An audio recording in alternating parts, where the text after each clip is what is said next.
요한복음 4장 27절에서 34절입니다. 이때에 제자들이 돌아와서 예수께서 그 여자와 말씀을 나누시는 것을 보고 놀랐다. 그러나 예수께 웬일이십니까 하거나 어찌하여 이 여자와 말씀을 나누고 계십니까 하고 묻는 사람이 한 사람도 없었다. 그 여자는 물동이를 버려두고 동네로 들어가서 사람들에게 말하였다. 내가 한 일을 모두 알아맞히신 분이 계십니다. 와서 보십시오. 그분이 그리스도가 아닐까요? 사람들이 동네에서 나와서 예수께로 갔다. 그러는 동안에 제자들이 예수께 랍비님 잡수십시오 하고 권하였다. 그러나 예수께서는 그들에게 말씀하시기를 나에게는 너희가 알지 못하는 먹을 양식이 있다 하셨다. 제자들은 누가 잡수실 것을 가져다 드렸을까 하고 서로 말하였다.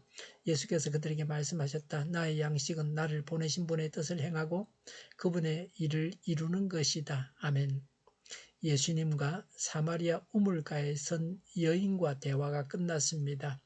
제자들이 돌아와서 그 여인과의 대화에 대한 마무리 말씀을 예수님께서 제자들에게 하셨습니다. 그 여인과의 대화가 어떤 의미가 있는가를 말씀하십니다. 여인이 전도하는 것도 기록하고 있습니다. 27절에 놀랐지만 묻는 이가 없었다고 했습니다. 예수님의 행동이 제자들을 놀라게 했지만 예수님께 묻는 제자가 없었습니다.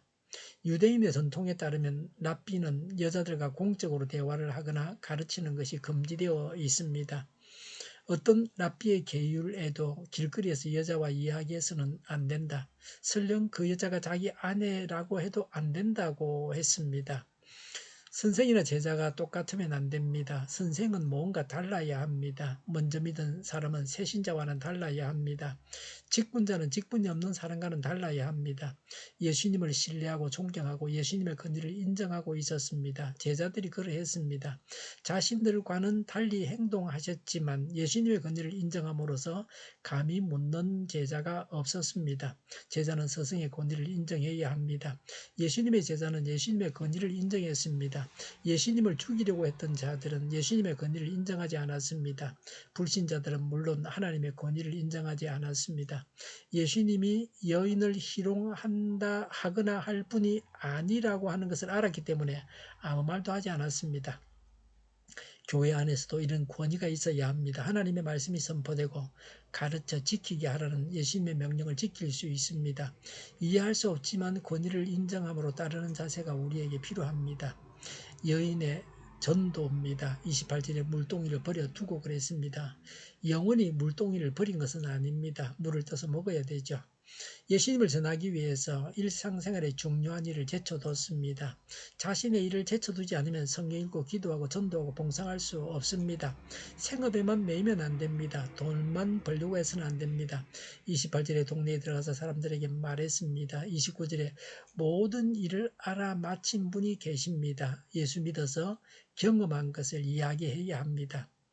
교회 와서 좋은 점을 이야기해야 합니다. 내가 만난 예수님을 전해야 합니다. 29절에 와서 보십시오라고 했습니다.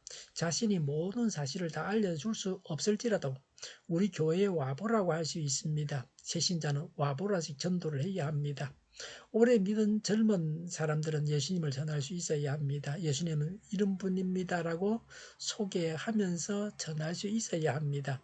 29절에 그리스도가 아닐까요? 라고 했습니다. 정당한 평가를 하기 위해 와서 보라는 것입니다. 예수님을 그냥 현인으로 존경하기만 한다면 영생을 얻지 못합니다. 예수님을 그리스도로 믿어야 합니다. 여기서 그 여인은 예수님이 누구신지에 대해서 제대로 고백하고 있습니다. 30절에 사람들이 동네에서 나와서 예수께로 갔다고 했습니다. 전도하면 사람들이 모이게 되어 있습니다. 전도 열매를 기대하면서 나가서 전도해야 합니다.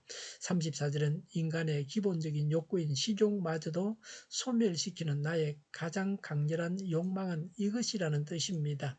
예수님께서 잡수실 양식은 행동의 동기, 관심사, 삶의 목표를 말하는 것입니다. 예수님께서 잡수실 양식은 34절에 예수님을 보내신 분의 뜻을 행하고 그분의 일을 이루는 것입니다라고 했습니다. 사람을 이 세상에 보내신 분은 하나님이십니다. 사람마다 하나님께서 이 세상에서 하라고 맡기신 일이 있습니다. 이 세상을 떠날 때는 그 일을 다 하고 가야 합니다. 그래야 잘했다고 칭찬을 받게 됩니다. 자기가 받은 달란트를 땅에 묻어둔 자를 향해서 악하고 게으른 종이라고 하시면서 바깥 어두운 데 내어 쫓겨서 이를 갈며 슬피 울리라고 하셨습니다. 사람이 먹지 않으면 살 수 없는 것 같이 사실은 하나님의 뜻을 알고 그 뜻을 행하며 살아야 합니다. 하나님의 뜻을 행하는 것은 시장에서 밥을 먹는 것보다, 배가 고파서 밥을 먹는 것보다 더 중대하고 시급한 일입니다. 예수님은 식사하셔야 한다는 것을 잊으실 만큼 전도에 열중하셨습니다. 밥은 챙겨 먹으면서 전도하고 양육해서 제자 삼지 않는다면 예수님의 제자가 아닙니다. 예수님께 힘을 제공하는 양식은 하나님의 뜻이었습니다. 하나님의 뜻을 행함으로 생활에 활력을 가지시기를 바랍니다. 예수님과 성경과 교회의 지도력의 권위를 인정하고 따라야 합니다. 사람들을 구원하시고자 하시는 하나님의 뜻을 우리가 이루어야 합니다. 영혼 구원을 위해서 수고해야 합니다. 담대하고 지혜롭게 예수님을 전해야 합니다. 기도하겠습니다. 예수님을 담대하게 전하겠습니다. 영혼 구원을 위해서 성령님을 따라서 일하겠습니다. 정의가 강물처럼 흘러가게 하여 주시옵소서. 교회가 분열되지 않고 하나가 되게 하여 주시옵소서. 교회가 한 목소리를 내게 하여 주시옵소서. 전쟁이 그치고 평화가 오게 하여 주시옵소서. 성경을 대적하는 자가 없어지게 하여 주시옵소서. 주사파와 공산당과 이적 단체들과 적합 통일로 나아가게 하는 자들이 없게 하옵소서. 하나님을 대적하는 법과 있어는 안 될 법을 만들지 않게 하옵소서. 이스라엘 법을 폐기하지 않게 하옵소서. 일하는 자들이 정당한 대우를 받게 하여 주시옵소서. 놀고 먹는 자가 없게 하여 주시옵소서. 일을 만드는 자가 아니고 일을 하는 자가 되게 하여 주시옵소서. 파업과 시비가 그치게 하여 주시옵소서. 눈먼 지도자, 악한 지도자, 자기 배만 불리는 지도자가 사라지게 하여 주시옵소서. 앞을 보고 선한 것을 분별해 살고 앞길을 제시하고 섬기는 지도자만 있게 하여 주시옵소서. 하나님께서 주신 건세로 섬기는 자가 강해지게 하여 주시옵소서. 지도자들과 이 백성들에게 선한 것을 분별하는 지혜를 주옵소서. 나아갈 길을 알게 하시고 취할 것과 버릴 것을 알고 행하여 흥하게 하옵소서. 적절한 때에 고칠 것을 고치게 하옵소서. 업무방해가 없게 하시고 업무에 충실하게 하옵소서. 쓰레기 더미를 뒤지지 말고 성경에서 보물을 찾게 하옵소서. 기도하는 기쁨, 응답받는 기쁨, 성도들이 모여서 교제하는 기쁨, 말씀이 주는 기쁨, 예배드리는 기쁨을 누리게 하여 주시옵소서. 우리 동일교회가 만구는 집 하게 하여 주시옵소서. 저희의 간절한 간구에 응답하여 주시옵소서. 예수 이름으로 명하노니 모든 병만은 물러가고 몸의 모든 부분들을 온전하게 될지어다. 신유의 기적을 베푸셔서 지금도 저희의 질병을 고쳐주시옵소서. 모든 질환에 너로 신음하는 모든 자들을 고치시고 능케 하여 주시옵소서. 저희와 교회와 나라의 민족을 불쌍히 여겨 주시옵소서. 모든 악한 것들을 제거하여 주시옵소서. 하나님께서 기뻐하시는 교회와 나라가 되게 하시며 경제가 나아지고 물가 인상이 꺾이고 무역 수지가 흑자로 돌아서게 하시며 출산율이 올라가고 출산의 기쁨을 누리게 하여 주시옵소서. 가공 음식들이 건강하게 하는 먹을거리가 되게 하시며 늘 맑은 공기를 마실 수 있게 하여 주시옵소서. 필수 의료 인력 부족이 해결되게 하시며 청인들의 합계 진료고 합계 영광을 누리게 하여 주시옵소서. 가뭄이 해결되게 하시며 마약 청정국이 되게 하시며 간호법 갈등이 해결되어지게 하여 주시옵소서. 오늘도 하나님 안에서 차고 넘치는 삶, 복된 삶을 살게 하여 주시옵소서. 감사와 찬양을 주님께 돌려드리며 예수님의 이름으로 기도하옵나이다. 아멘.